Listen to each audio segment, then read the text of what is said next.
എടാ, നീ 10 കഴിഞ്ഞിട്ട് എന്നെ പരിപാടി എന്തെങ്കിലും പ്ലാൻ ചെയ്തോ? ഇല്ലടാ, എനിക്കൊന്നും സെറ്റായില്ല. നോക്കണം. ആട്ടെ, നീ എന്താ പരിപാടി?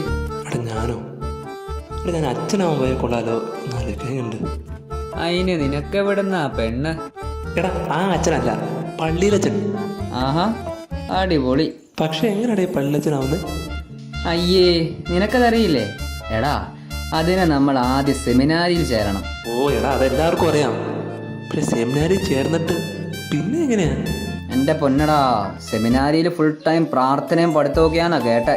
എൻ്റെ ദൈവമേ, ഇപ്പം തന്നെ ഒന്നും പഠിക്കാൻ പറ്റത്തില്ല. അപ്പോഴാണ് പിന്നെ ഇങ്ങനെയൊന്നും അല്ലടാ.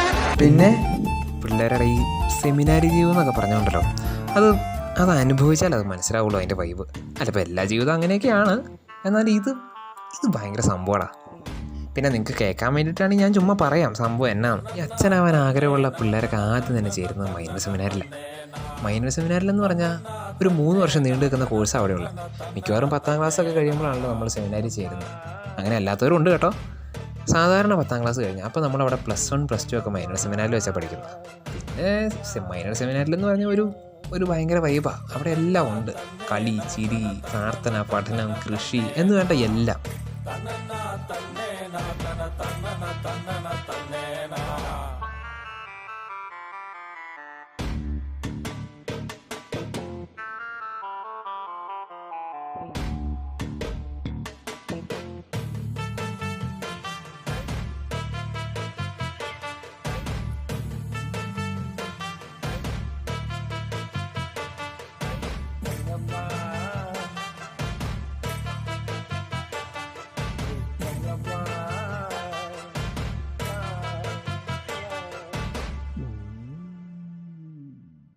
മൈനർ സെമിനാരിലെ പരിശീലനം കഴിഞ്ഞാൽ പിന്നെ നമ്മൾ പോകുന്നത് മേജർ സെമിനാരിലേക്കായിരിക്കും, ഫിലോസഫി പഠിക്കാനായിട്ട്. കാരണം നമ്മൾ കേരളത്തിലുള്ള ഏതെങ്കിലും സെമിനാരികളിലേക്കായിരിക്കും പോകുന്നത്. ഒന്നെങ്കിൽ ആലുവയിലോ അല്ലെങ്കിൽ കോട്ടയത്തോ അല്ലെങ്കിൽ തലശ്ശേരിയിലുള്ള കുന്നോത്തോ അങ്ങനെ അവിടെ എവിടെയെങ്കിലുമൊക്കെ ആയിരിക്കും. ചിലപ്പോൾ ചിലരെയൊക്കെ സത്തനയ്ക്കും അതുപോലെ തന്നെ ഉജ്ജയിനും ഒക്കെ വിടാറുണ്ട്. നമ്മുടെ അറിവിൻ്റെയും വായനയുടെയൊക്കെ ലോകം ഇങ്ങനെ വർദ്ധിച്ച് വരും ഈ ഫിലോസഫി പഠനകാലത്ത്. പിന്നെ അതുപോരാഞ്ഞിട്ട് നമുക്ക് ഒരുപാട് സുഹൃത്തുക്കളുണ്ടാവും. കേരളത്തിൻ്റെ അങ്ങോളം ഇങ്ങോളമുള്ള അല്ലെങ്കിൽ ഇന്ത്യയുടെ തന്നെ പല ഭാഗങ്ങളിൽ നിന്നുള്ള കൂട്ടുകാർ നമുക്ക് ഈ മേജർ സെമിനാരിൽ വെച്ച് നമുക്ക് കിട്ടും. ഈ അറിവ് വർദ്ധിക്കാനുള്ള പരിപാടി മാത്രമല്ല കേട്ടോ മേജർ സെമിനാരിലുള്ള, എല്ലാത്തരം കളികളും ഉണ്ടാവും.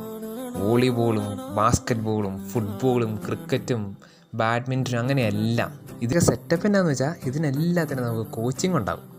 അച്ഛനാവാൻ പോകണവൻ എന്തിനാ ഫുട്ബോളിലും ബാസ്ക്കറ്റ് ബോളിലും ഒക്കെ കോച്ചിങ് എന്ന് വെച്ചാൽ, ഈ അച്ഛനാകുക എന്ന് പറയുന്നതേ ആത്മാവിൻ്റെ മാത്രം പരിപാടിയല്ല, ശരീരവും മനസ്സും ഹൃദയവും എല്ലാം അതിനകത്തുണ്ട്. അതുകൊണ്ടാണ്.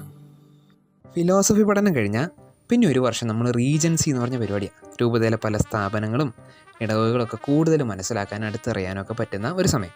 അതും കഴിയുമ്പോൾ പിന്നെ 1 വർഷത്തേക്ക് മിഷൻ എക്സ്പീരിയൻസിനായിട്ട് നമ്മൾ ഇന്ത്യയിലെ പല ഭാഗങ്ങളിലേക്ക് പോകും.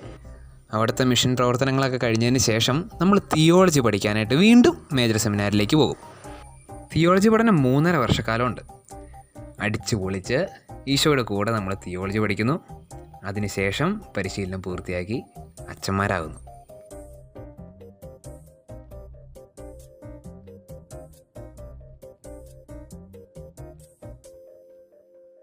എടാ പിള്ളേരെ, ഇനി നിനക്കൊക്കെ അങ്ങനെ എന്തെങ്കിലും ആഗ്രഹം തോന്നുന്നുണ്ടെങ്കിൽ ധൈര്യമായിട്ട് പോരെ.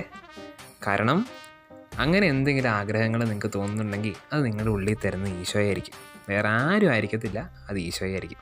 അതുകൊണ്ട് ധൈര്യമായിട്ട് പോരെ, അവൻ പൊന്നു പോലെ നോക്കിക്കോളും.